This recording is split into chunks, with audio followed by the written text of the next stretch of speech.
Hi అండి, hello నమస్తే. ఇక్కడ చూడండి, నేనైతే నల్లేరు దింపుతున్నా. ఇంకా నల్లేరు చట్నీ అయితే చాలా బాగుంటుంది. నాకైతే చాలా వచ్చింది నల్లేరు. ఇంకా నేనైతే ఇప్పుడు దింపుతున్నా. ఇగో ఇట్లా ఇట్లా ఇగో ఈకలాగా వస్తుంది. ఇది తీసుకొని మనం వండుకోవచ్చు, మంచిగా చట్నీ చేసుకుంటే చాలా బాగుంటుంది. మన బీరకాయ పచ్చడి చేసినట్టు చేయాలి. ఇక్కడ చూడండి, నేనైతే దింపుతున్నాయి మొత్తము.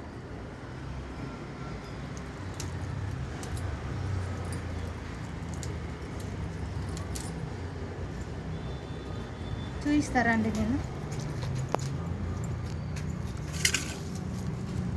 ఇంకా చూడండి ఎంత వచ్చిందో. ప్లీజ్ లైక్ చేయండి, షేర్ చేయండి, సబ్స్క్రైబ్ చేయండి, మీ ఫ్రెండ్స్కి ఫార్వర్డ్ చేయండి. నల్లేరు పచ్చడి తినండి, మంచిగా ఆరోగ్యానికి చాలా మంచిది. మన ఆయుర్వేదిక్ మందుల దాంట్లో కూడా చాలా బాగా పనిచేస్తుంది. మన ఆయుర్వేదిక్ టాబ్లెట్ల లాగా మన ఒంటికి చాలా మంచిది ఇది నల్లేరు. మనం తినే ఆరోగ్యాన్ని కాపాడుకుందాం.